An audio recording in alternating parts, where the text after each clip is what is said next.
What's up, everybody? Welcome back to another episode of Another Turnover, the basketball podcast where a basketball fan with zero basketball credibility gives his opinions on what's going on in the NBA. Opinions that nobody asked for. As always, I'm your host, Mr. Chris Aaron Murphy, aka AA Ron. And ladies and gentlemen, let's just jump right into it. Folks, welcome back to another episode of Another Turnover. This is the Season 3, Episode 14, if I'm not mistaken. So we're chugging right along. It's the 64th episode overall that I have done. So we are getting closer and closer. I'm trying to think. I'm like, am I going to hit 100 episodes? I won't hit 100 episodes this season. It'll be sometime next season, but we're getting there. It's coming up sooner than we think. But let's get into some NBA hoops action. Let's talk about things that have happened over the past week and go from there. But before I do that, I just want to give a quick shout out again to my man Cameron Walker for being on the show last week, talking all things NBA trade deadline. I appreciate you. Thank you, sir, for being on the show. But I missed last week though. I missed Black History Trivia. Forgive me for those who were wanting to hear it, but I'm gonna bring it back this week. So this week, the Black History Trivia question that I have, answer will be revealed at the end of the show, is who was the very first black player to play in the NBA? Like I said, answer will be revealed at the end of the episode, so stay tuned for the entire episode. But all right, let's get into some NBA action. So this coming up weekend, I've been talking about it for weeks now, is the All-Star weekend. So you've got events going on Friday, Saturday, and Sunday. So I kind of just wanted to, touch on some of the things that are going to be happening this All-Star weekend. Like I've mentioned before, All-Star weekend is one of my favorite weekends, throughout the year. Just the festivities, the entertainment, the silly, wacky things that go on during the weekend. It's always pretty fun to watch. One of these days, I'm gonna actually go to an All-Star weekend. But All-Star weekend this year is in good old Salt Lake City, Utah. Yeah, one of these days, one of these weekends, I should say, one of these seasons, I'm gonna end up going to an All-Star weekend because hey, why not? But so I want to basically go through all the different events that are going to happen and kind of give, my take, my predictions on what's coming up. So Friday night. So Friday night is typically dedicated to the celebrity game as well as the rookie sophomore game, which I don't even think it's actually called the rookie sophomore game anymore. I think it's called the Rising Stars Challenge. Let me double check that because I actually didn't have it pulled up here. So who's playing on what team? Because I want to make sure I highlight that as well. Okay, cool. I got it. So, but first, let's get into celebrity game. Let's get into Friday night's celebrity game. So, Friday night's taking place. Let's see. You have Team Dwayne Wade, so he is the honorary captain for one team, and then you have what's this guy's name? Oh, Utah Jazz team governor Ryan Smith will be the other honorary captain. When I was looking up the show, I was like, who the heck is Ryan Smith? But apparently he's the Utah Jazz team governor, so good for him. But this is the team breakdown. So for Team Ryan, obviously you have Utah Jazz governor Ryan Smith. You have Kane Brown, who is a 5-time American Music Award winner. Corday, the rapper. Diamond DeShields, I hope I'm saying that correctly. WNBA All-Star. Former NFL player Calvin Johnson. Marcos Minion, TV host, I don't know who that is. The Miz WWE superstar Albert Pujols from the MLB. Everett Osborne, who's an actor. Ozuna, who's a rapper. Guillermo Rodriguez. Oh, Guillermo from Jimmy Kimmel. That's hilarious. And Cinqua Walls? I don't think I'm saying that correctly. Forgive me for that. So that's the makeup for Team Ryan. Then Team Dwayne Wade, you got Dwayne Wade, the honorary captain. Nicky Jam, who is a Latin global music icon and actor. Jesser, who's a content creator. No idea who that is. Simu, I don't know how to pronounce his last name. Simu Liu, he's the actor who played Shang-Chi in the Marvel film Shang-Chi. Hassan Minaj, who's a comedian. DK Metcalf, NFL player Janelle Monáe. Arike Ogunbowale, who's an WNBA All-Star, and I don't think I'm saying that correctly. I apologize. 21 Savage, the rapper. Ranveer Singh. Francis Tiafoe, tennis player. And then Alex Toussaint, who's a Peloton coach and Puma athlete. So those are your two teams between Team Dwayne Wade and Team Ryan. Based off of the roster here for both teams, I think I'm going to give a slight edge, like just a slight edge to Team Dwayne Wade. Obviously, I mean, you've got Dwayne Wade, who's the honorary captain. DK Metcalf can probably ball, I would say. I think Janelle Monáe might surprise some folks because I was surprised to see her name on the roster, and I was like, she ball? I guess she can because she's on the team, so maybe she'll surprise us. But I'm going with Team D Wade. I think D Wade takes the celebrity game this year, but we shall see. It does say throughout the game, captains Ryan Smith and Dwayne Wade and team members will also compete in gameplay activations, including shooting from the fan favorite Ruffles 4-point line to raise $100,000 to benefit five for the Fight Cancer Research Internship in partnership with Howard University. So they're playing for a really great cause. So I think that's pretty awesome. But the next competition, let's take a look at the Rising Stars Challenge, the 2023 Rising Stars Challenge. So the way they're doing this year is weird. So they have 4 teams. You got Team Darren, Team Joachim. I'm assuming that's Joachim Noah. How do you say that? Joachim Noah. I'm like, who is that? Yeah. You got Team Pau Gasol and then Team Jason, which I don't know which Jason. Oh, Jason Terry. So it's 3 games. How does that work? So it says for the second straight season, the Rising Stars will feature a 3-game mini tournament among 4 teams comprised of NBA rookies, sophomores, and NBA G League players. All 3 games will be played on Friday. They'll be playing to a target score, which means the games will end on a made basket or free throw rather than time expiring. The 2 semifinal games, games 1 and 2, will be played to a final target score of 40. Okay, so that's kind of how it works. So based off the rosters here, I'm going to run through this real quickly. You've got on Team Darren, you have Jalen Green, AJ Griffin, Bones Highland, Walker Kessler, Trey Murphy III, Sengun from Houston, Franz Wagner. Team Joachim, you got Jalen Duren, Josh Giddey, Quentin Grimes, Evan Mobley, Jabari Smith, Jeremy Sochan. I should know his last name. He plays for the Spurs. Jalen Williams. And then you got Team Pal. You got Jose Alvarado, Paulo Banchero, Scotty Barnes, Jaden Ivey, Benedict Mathurin, Keegan Murray, Andrew Nimhard. And then Team Jason, you have City. I don't know how to pronounce his last name. I'm sorry. Sissoko. Scoot Henderson, who's supposed to be a pretty high draft pick in next year's draft. Mojave King, Kenneth Lofton Jr., Mac McClung, who's in the dunk contest, who I'll talk about a little bit later. Leonard Miller, and then Scottie Pippen Jr. So, based off the 4 teams, if I'm just looking, I got to go with Team Joachim because, one, they've got Jeremy Sohan from San Antonio, and I really like Josh Giddey's game and Evan Mobley's game as well. So, that's what I'm going with. Do I feel confident about it? Absolutely not. But who cares? It's the All-Star game. It doesn't matter. But, all right, next competition. We have the 3-point contest, we have the skills competition. I'm jumping ahead of myself. Skills competition is really, really fun to watch. This year they're doing a 3-team format as well, so you have 3 teams going up against each other. So you have one team that consists only of Antetokounmpos. You have Alex from the Wisconsin Herd G League, Giannis Antetokounmpo, obviously from the Milwaukee Bucks, and then Thanasis Antetokounmpo, also from the Milwaukee Bucks. And then you got Team Utah. Obviously, they are the home team. You know, they are the ones hosting the All-Star game. You got Jordan Clarkson, Walker Kessler, and then Colin Sexton. And then the rookies, you have Paulo Banchero, Jaden Ivey, and Jabari Smith.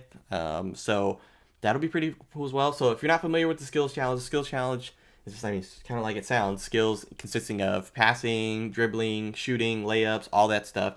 As quickly as you can. It's almost like an obstacle course.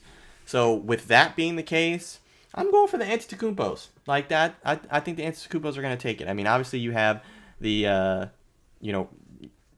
be honest, 2-time MVP, right? MVP, Finals MVP.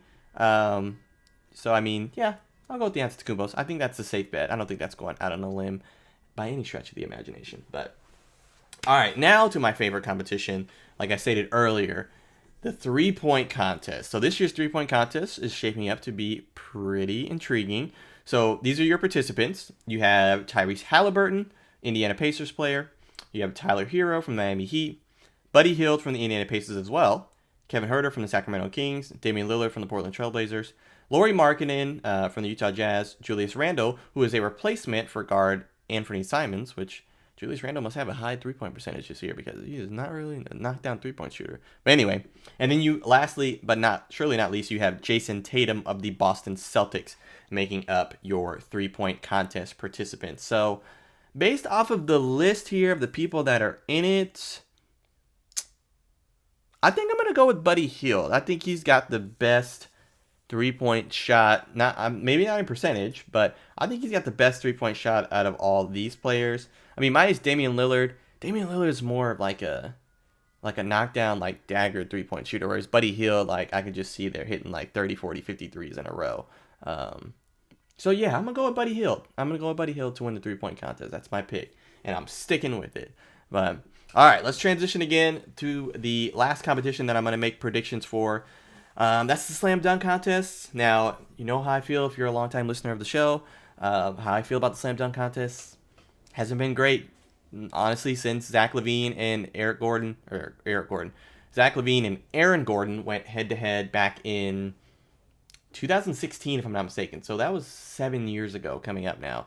I mean, that was a classic. That was an instant classic in that dunk contest. And I guess the one with Derrick Jones Jr. winning over Aaron Gordon in 2020, that one wasn't bad either, but it definitely wasn't a 2016 battle where they had to basically go into a dunk-off. So this year's slam dunk contest, I don't get why, like, big-time stars just don't do the dunk contest. Like, I remember when Dwight Howard would do it, and he was, an all-star. Nate Robinson was a pretty, well-known role player. I don't know why the famous, not famous, I don't know why these guys don't do it. Back in the day, like, shoot, Vince Carter did it, Kobe did it, Michael did it in the 80s, so, but right now, I mean, not to, crap on the players that are in it, but this is who you got. You got KJ Martin from the Houston Rockets, you got Mac McClung from the G League, the Delaware Bluecoats / Philadelphia 76ers, Trey Murphy III from the New Orleans Pelicans, and then Jericho, I believe it's Sims, if I'm saying that correctly, from the New York Knicks. Shaedon Sharpe from the Blazers was supposed to do it, but decided against it in February. Why that is, I don't know. But he's not doing it. So, I mean, I'm going to be honest with you. I don't see this one being very eventful. So I'm going to go in with very low expectations so I don't get disappointed. That's how I'm going to approach this. So I think I'm going to go with, you know what? I'll go with Mac McClung. Like, why not? I'm probably not even saying his last name correctly, but G League guy, like, I mean, who said white man can't jump? That was a long time ago. Like, Matt, I'm pulling for you. Return of the Mac McClung. That's what I'm going with. But we shall see. And then as far as, obviously, the big event that the weekend, is, celebrating is your actual All-Star game. You got Team LeBron versus, I believe, Team Giannis, if I'm not mistaken, again. Now, this year's a little different because they didn't pick the teams a couple weeks beforehand. They're going to do playground style and pick the teams the night of, like right before the game, which I think will be pretty intriguing. With that being the case, I'm not going to predict because I don't know what the teams are, but LeBron gets to pick first and he's undefeated. So if I had to pick, I guess I would pick LeBron James to win. I mean, it's not really going out on a limb. Like I said, he's picked the best teams overall of the past, since they started doing this format, They started doing this format 4 years ago or something like that? So I'm going to go with Team LeBron. I think Team LeBron goes again and LeBron stays undefeated. But that's to sum up what's coming up this weekend with the All-Star weekend. Should be fun. If you've got time this weekend, watch it, enjoy it. It's fun, it's entertaining, and it doesn't take itself that seriously. Way better than the NFL's Pro Bowl, but that's a story for another day. Let's transition. Let's go around the association, and I want to briefly just touch on some headlines and news that has come up of this week, and go from there. But first, kind of notable piece of news that I wanted to talk about: the Boston Celtics coach. Celtics named Joe Mazzulla as their permanent head coach, and they have signed him to an extension. Says article I have pulled up here on the NBA.com. Joe Mazzulla has been named the full-time head coach as of Thursday, removing the interim tag he has held throughout the season after stepping in for Ime Udoka. Terms of the new deal were not readily available. This is Celtics president Brad Stevens speaking here. It says, as he has shown, Joe is a very talented coach and leader. He has a unique ability to galvanize a room around a mission. We are thankful for the work he has done to help us get to this point and excited that he has agreed to lead us in the future. So Joe Mazzulla is officially the 19th head coach in franchise history. So congratulations to you, sir. You deserve it. I really, really like what I have seen from Joe Mazzulla with this Boston Celtics team, and I hope it leads. I mean, they are my second favorite team behind obviously my lowly San Antonio Spurs. So I'm pulling for them to take it all the way this year. They definitely look like the best overall team in the NBA, so that wouldn't be far-fetched to say. But congratulations, Joe Mazzulla, no longer the interim, but the permanent head coach for the Boston Celtics. But next thing that I wanted to discuss, you've got the GOAT, in my opinion, just my opinion, don't come after me, Michael Jordan donates $10 million to Make-A-Wish for his 60th birthday. So the article here says six-time NBA champion Michael Jordan celebrated his 60th birthday on Friday by making a $10 million donation to Make-A-Wish. It is the largest donation ever received from an individual in the organization's 43-year history. So I thought that was pretty cool. I thought that was pretty great. Now, I'm going to be honest and transparent. Initially, when I saw that, Michael Jordan donated $10 million to Make-A-Wish, I was like, oh man, that's not that much money for him. Like, he's a billionaire. But then I was like, you know what? Let me gain some perspective on this. $10 million is a lot of money for a lot of people. And I'm sure $10 million for Make-A-Wish is a lot of money for them. So that $10 million is going to a great cause, going to help, kids in need, kids who are, less fortunate in their health situations. So kudos to you, Michael Jordan, for donating $10 million to Make-A-Wish. I think that is pretty awesome. Side note, if you are a wrestling fan, you're familiar with John Cena, pro wrestling fan that is, and I believe he has the most single Make-A-Wish visits of anyone else in history. And it just made me think about that. Let me see how many Make-A-Wishes has John Cena done. Oh no, why is it not loading? Okay, he has done, check this out, this is just a fun side note, crazy stat.